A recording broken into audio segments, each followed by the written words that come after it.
नमस्कार, अब वक्त है सबसे बड़े चुनावी शो अब की बार किसकी सरकार का। नमस्कार, मैं हूं अमित पालित और जिसमें अभी हम आपको दिखाएंगे कि किस तरह से चुनावी राज्यों में हलचलें हैं और लेटेस्ट पॉलिटिकल न्यूज भी आपको दिखाएंगे। लेकिन उससे पहले इस वक्त की 3 बड़ी हेडलाइंस आपको बता दें। और बड़ी खबर उत्तर प्रदेश से है, जहां पर आज अयोध्या में भव्य दीपोत्सव की तैयारियां की गई हैं और एक रिकॉर्ड भी बनाया जाएगा। राम की पैड़ी पर एक साथ 9 लाख दिए जलाएंगे और यह लम्हा गिनीज बुक ऑफ रिकॉर्ड्स में दर्ज हो जाएगा। अयोध्या में अब की बार की दिवाली, क्या चुनावी कनेक्शन है इसका, यह भी खबर हम आपको बताएंगे। दूसरी बड़ी खबर पंजाब से है, जहां पर कैप्टन अमरिंदर सिंह ने अपनी नई सियासी पार्टी और नई इनिंग की ऐलान किया है और उन्होंने कांग्रेस से नाता तोड़कर अलग पार्टी बना ली है। कैप्टन की नई पार्टी से कांग्रेस में कैसे खलबली मच गई है, इसकी भी डिटेल रिपोर्ट हम थोड़ी देर में आप तक पहुंचाएंगे। और तीसरी बड़ी खबर भी पंजाब से, जहां सिद्धू और चन्नी में संघर्ष होता दिख रहा है। फिर से दोनों में टकराव है और दोनों एक साथ बाबा केदारनाथ के दर्शन करने गए और 2022 से पहले एकजुटता की एक तस्वीर सामने लाने की कोशिश की है। लेकिन क्या उस पर भी तंज कसा जा रहा है और क्यों कसा जा रहा है, यह भी आपको बताएंगे। लेकिन शुरुआत करते हैं अयोध्या से, जो सबसे बड़ी आज की खबर है। अयोध्या में आज दीपोत्सव है, जहां दीपोत्सव के दौरान वर्ल्ड रिकॉर्ड बनाया जाएगा। पूरी अयोध्या में 12 लाख, जी हां 12 लाख दिए जलाए जाएंगे और सिर्फ राम की पैड़ी में ही 9 लाख दिए जलेंगे। और इसके अलावा आपको बताएं, जो वर्ल्ड रिकॉर्ड है, इससे पहले भी अयोध्या के नाम ही है दीपों को लेकर, लेकिन अब संख्या दुगनी कर दी गई है, उससे कहीं ज्यादा हो गई है।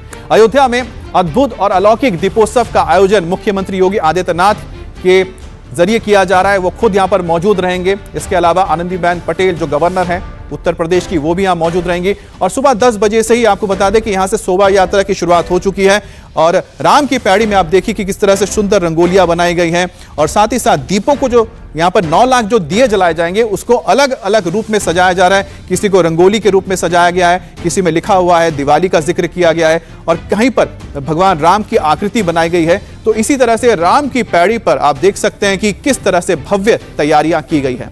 शाम को दीपोत्सव और लेजर शो भी होगा। सीएम योगी आदित्यनाथ 2017 से ही अयोध्या में दीपोत्सव की परंपरा शुरू कर चुके हैं और योगी राज में अयोध्या में यह 5वीं बार दीपोत्सव मनाया जा रहा है। लेकिन इस बार का जो दीपोत्सव है वो चुनावी एंगल के जरिए भी देखा जा सकता है, क्योंकि 2022 में यूपी में चुनाव है। अयोध्या में राम की पैड़ी पर 9 लाख दिए को सीएम योगी ने गरीबों के गृह प्रवेश का प्रतीक बताया है और उन्होंने दीपोत्सव को लेकर क्या कुछ कहा, आपको सुनाते हैं। ये हमारा सौभाग्य है कि उत्तर प्रदेश मर्यादा पुरुषोत्तम भगवान श्री राम की पावन जन्मस्थली भी है और अयोध्या में मर्यादा पुरुषोत्तम भगवान श्री राम की इस पावन जन्मस्थली पर अब प्रधानमंत्री मोदी जी की पहल पर भव्य मंदिर निर्माण की कार्रवाई भी आगे बढ़ रही है। यानी दीपावली का यह पर्व अनेक प्रकार से हमारे लिए आनंददायक है, शुभदायक है, मंगलदायक है। इस अवसर पर पूरे प्रदेशवासियों से मेरी अपील है, अयोध्या का दीपोत्सव का आयोजन आज देश और दुनिया का एक महत्वपूर्ण आयोजन हो चुका है। अयोध्या में इस वर्ष दीपोत्सव पर 9 लाख दीपक प्रज्वलित होंगे। ये 9 लाख उन घरों का प्रतीक है जिन्हें प्रधानमंत्री आवास योजना शहरी में गृह प्रवेश अब तक कराया जा चुका है। हमारा प्रयास होना चाहिए कि प्रदेश के अंदर अब तक हम 43 लाख गरीबों को ग्रामीण और शहरी क्षेत्र में आवास उपलब्ध करवा चुके हैं। योगी राज में अयोध्या में दीपोत्सव का शुभारंभ कैसे हुआ, अब की बार कैसे अयोध्या में वर्ल्ड रिकॉर्ड बनाने वाला है और अब की बार के दीपोत्सव का क्या चुनावी कनेक्शन है, इस पर आपको राम की पैड़ी से रुचि कुमार की एक रिपोर्ट दिखाते हैं।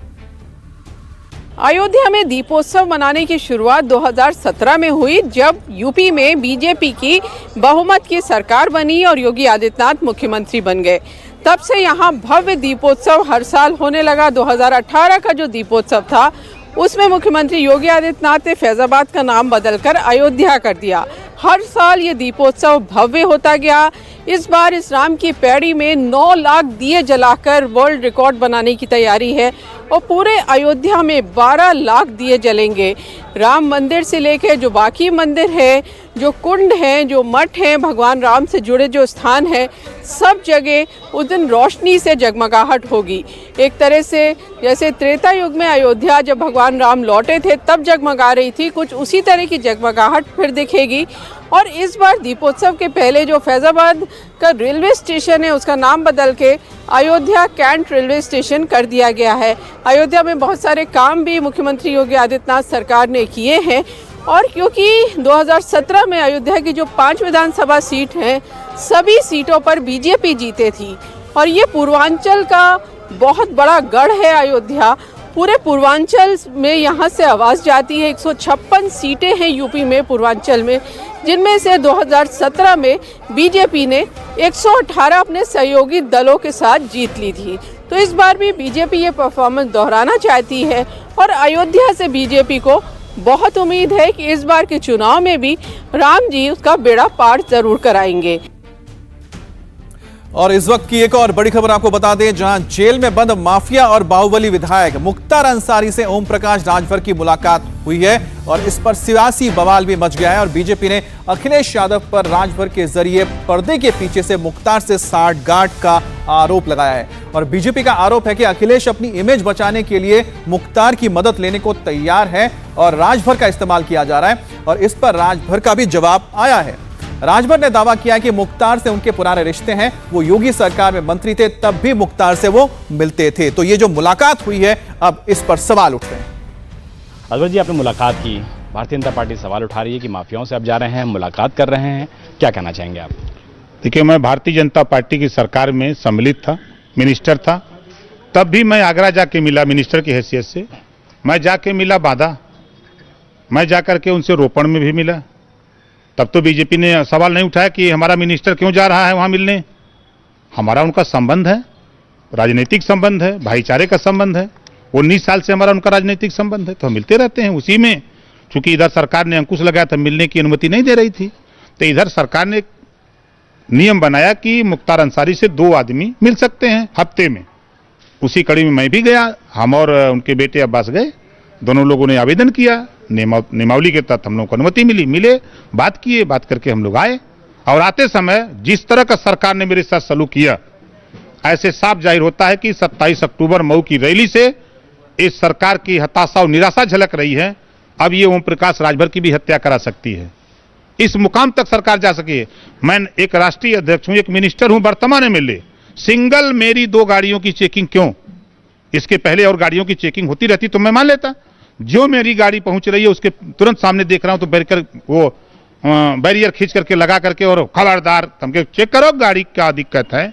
हम माफिया डान थोड़े हैं, हम जो है अफीम थोड़े बेचते हैं, असलहा थोड़ा सप्लाई करते हैं। नहीं कुछ मिलता हमको, नहीं मिले तो लिया चरस बंद कर दो इसी में लाके, हिम्मत है तो ये सरकार घबरा उठी है। या किसी भी समय हमारी गाड़ी में चरस अफीम रख के भी चालान करा सकती है। अरविंद केजरीवाल इस वक्त एक प्रेस कॉन्फ्रेंस कर रहे हैं, कुछ सीधे वाले चलते हैं। दिल्ली के हर सर्विस प्रोवाइडर को, प्रोफेशनल को उसमें स्थान मिलेगा। वो अपनी क्या सर्विसेज हैं, अगर कोई दुकान वाला है तो उसकी दुकान में क्या क्या प्रोडक्ट्स हैं, हर प्रोडक्ट को वो वहां पे डिस्प्ले कर सकता है, उस वेबसाइट के ऊपर, उस पोर्टल के ऊपर। इसके जरिए आप अपनी सर्विसेज दिल्ली के लोगों तक पहुंचा सकते हैं, देश के लोगों तक पहुंचा सकते हैं, दुनिया के लोगों तक पहुंचा सकते हैं। इस पोर्टल पे वर्चुअल बाजार तैयार किए जा रहे हैं। जैसे दिल्ली में एक खान मार्केट है, इस पोर्टल पे भी एक खान मार्केट होगा जो कि खान मार्केट का हूबहू होगा। आप इस पोर्टल पे जाके एक्चुअली खान मार्केट के अंदर घूम के आ सकते हैं। पोर्टल के ऊपर लाजपत राय मार्केट है, इसमें भी लाजपत राय मार्केट, लाजपत नगर मार्केट है, इसमें भी लाजपत नगर मार्केट होगी। जितनी भी सरोजनी नगर मार्केट है, हौज खास मार्केट है, सारी मार्केट्स, छोटी कॉलोनियों के अंदर जो डीडीए मार्केट, छोटी छोटी मार्केट्स हैं, वो भी इसके अंदर होंगी। सारी मार्केट्स, दिल्ली के हर मार्केट होगी। आप एक्चुअली उस मार्केट के अंदर जाके, इस पोर्टल के अंदर जाके, मार्केट के अंदर घूम के अगर किसी दुकान में शॉपिंग करनी है, उस दुकान के अंदर जाके उस दुकान में शॉपिंग करके आ सकते हैं, सामान खरीद के आ सकते हैं इस पोर्टल के ऊपर। तो इस पोर्टल के बहुत फायदे हैं। अभी मुझे तो जो 2-4 फायदे, जब ये बन जाएगा पोर्टल, एक तो ये कि दिल्ली के हर व्यापारी का, उद्योगपति का सामान, दिल्ली के हर प्रोफेशनल का, कारोबारी की जो सर्विसेज प्रोवाइड कर रहा है, वो ग्लोबल स्केल पे पूरी दुनिया उसको देख सकेगी। अगर कोई खरीदना चाहता है तो अमेरिका में बैठा हुआ कोई आदमी, मान लीजिए अमेरिका में कोई आदमी बैठा है, उसे हौज खास मार्केट से कोई सामान खरीदना, वो एक्चुअली हौज खास मार्केट के अंदर जाके उस दुकान पे जाके सामान खरीद सकता है। तो एक तो लोग पूरी दुनिया के अंदर कहीं भी बैठे हुए दिल्ली के लोगों का एक कस्टमर सामान खरीद सकता है। कहीं भी कोई भी बैठ के किसी मार्केट के अंदर जा सकता है या किसी प्रोडक्ट को चूज कर सकता है। वो दिल्ली बाजार में आ सकता है और प्रोडक्ट टाइप कर सकता है कि मेरे को ये वाला प्रोडक्ट चाहिए, तो वो प्रोडक्ट जो मार्केट में जो दुकानें वो प्रोडक्ट बेचती हैं वो सारी आ जाएंगी। वो किसी भी प्रोडक्ट को चूज कर सकता है। अगर उसकी पसंदीदा, मान लीजिए दिल्ली से कोई अमेरिका चला गया, कोई लंदन चला गया, उसकी कोई पसंदीदा दुकान है, वो एक्चुअली उस दुकान पे जाके वो दुकान के पे भी जा सकता है, दुकान पे जाके सामान खरीद सकता है। और एक और चीज जो बड़ी चीज होने वाली है कि दुनिया भर के लोग, बिजनेस टू बिजनेस ट्रांजैक्शंस बहुत होंगे। मान लीजिए कोई एंटीक शॉप है, मान लीजिए हौज खास मार्केट में कोई एंटीक शॉप है, उस एंटीक का कोई पीस लंदन में बैठे किसी अंग्रेज को पसंद आ गया और वो खरीदना चाहता है, और वो इनको ऑर्डर करता है कि मेरे को 200 पीस भिजवा दो, मेरे को 1000 पीस भिजवा दो। सो हमारे दिल्ली के लोगों का सामान पूरी दुनिया के अंदर बिक सकेगा। लोकली भी हमारे, जैसे मैं मान लीजिए कहीं रहता हूं, मैं शालीमार बाग में रहता हूं, मेरे आसपास के 1 किलोमीटर, 2 किलोमीटर, 3 किलोमीटर के दायरे के अंदर कितनी मार्केट आती हैं, उस मार्केट में कौन कौन सी शॉप्स हैं, उस शॉप्स में क्या क्या प्रोडक्ट्स हैं, तो मैं लोकली भी अपने आसपास की शॉप्स को एक्सप्लोर कर सकता हूं। लोकली भी मैं देख सकता हूं कि मेरे इर्द गिर्द आसपास के एरिया में कौन कौन सी मार्केट्स हैं, क्या क्या सामान मिलता है, मैं वहां पे भी ऑर्डर कर सकता हूं।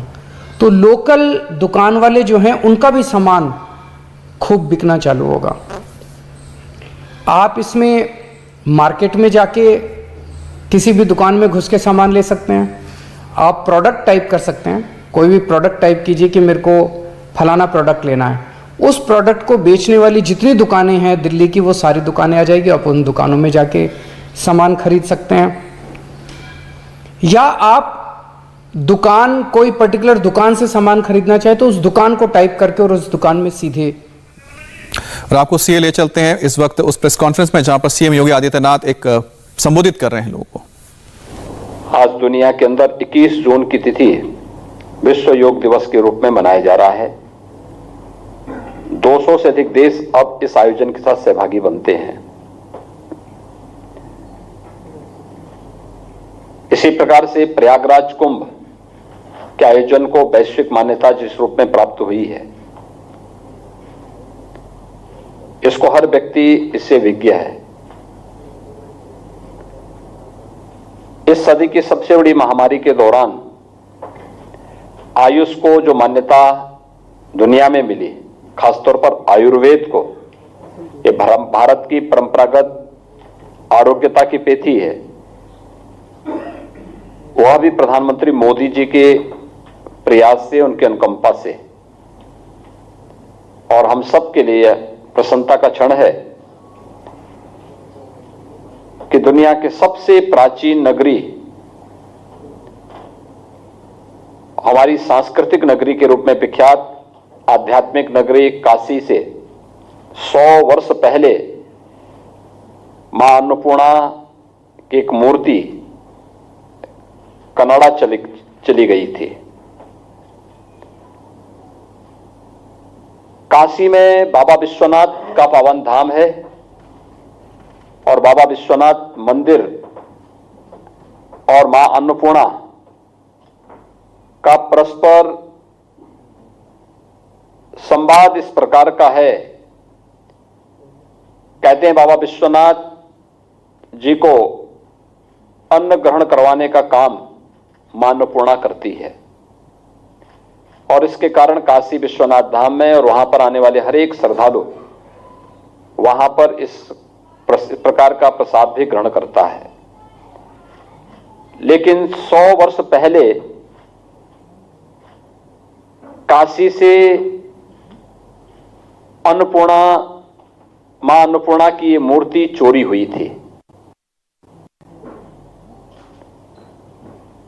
और यह मूर्ति यहां से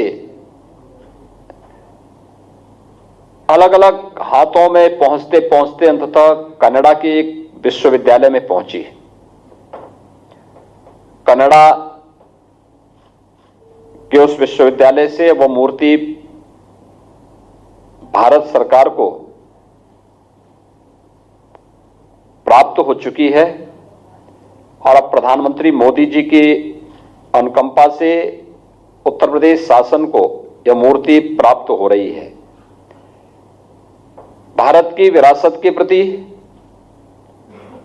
प्रधानमंत्री मोदी जी के इस योगदान के लिए मैं उनके प्रति हृदय से आभार व्यक्त करता हूं और उत्तर प्रदेश सरकार 11 नवंबर को इस मूर्ति को दिल्ली में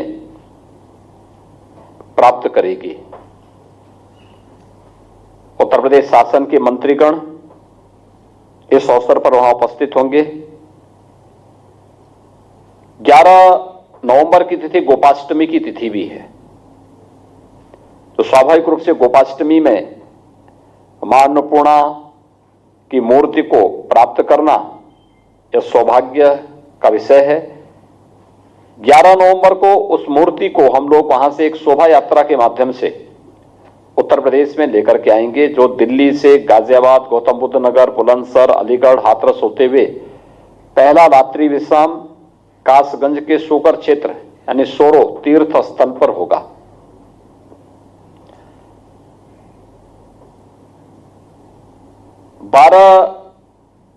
नवंबर को यात्रा सोरो से प्रारंभ होगी।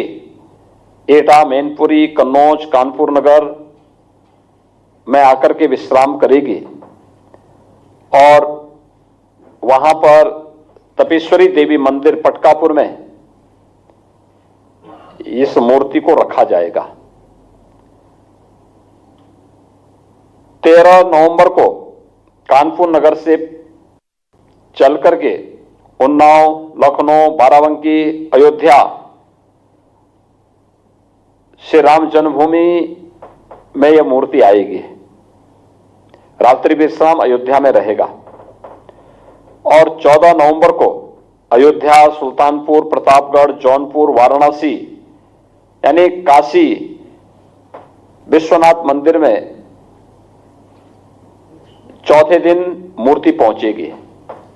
यानी 4 दिन की यात्रा 11, 12, 13, 14 इस पूरी यात्रा में उत्तर प्रदेश सरकार के मंत्री श्री सुरेश राणा और पर्यटन और संस्कृति मंत्री के नेतृत्व में दिल्ली जाएगा और वहां पर मूर्ति को प्राप्त करेंगे। यात्रा के साथ चलेंगे अलग अलग जनपद में, वहां के प्रभारी मंत्री मूर्ति की अगवानी करेंगे, शोभा यात्रा की अगवानी करेंगे, मूर्ति को रिसीव करेंगे और यह क्रम 11 नवंबर से प्रारंभ होगा, गोपाष्टमी के दिन से प्रारंभ होगा। स्वाभाविक रूप से एक लंबी दूरी तय करते हुए 14 नवंबर को अपराह्न में यह भारत की अमूल्य धरोहर मां अन्नपूर्णा की मूर्ति 14 नवंबर को अपराह्न में काशी पहुंचेगी। 15 नवंबर को देवोत्थान एकादशी है और देवोत्थान एकादशी के अवसर पर काशी में बाबा विश्वनाथ धाम में इस मूर्ति की स्थापना का कार्यक्रम संपन्न होने जा रहा है। इंडिया टीवी हर वक्त हर जगह डाउनलोड करने के लिए सर्च करें India TV news Google play store या ऐप स्टोर पर।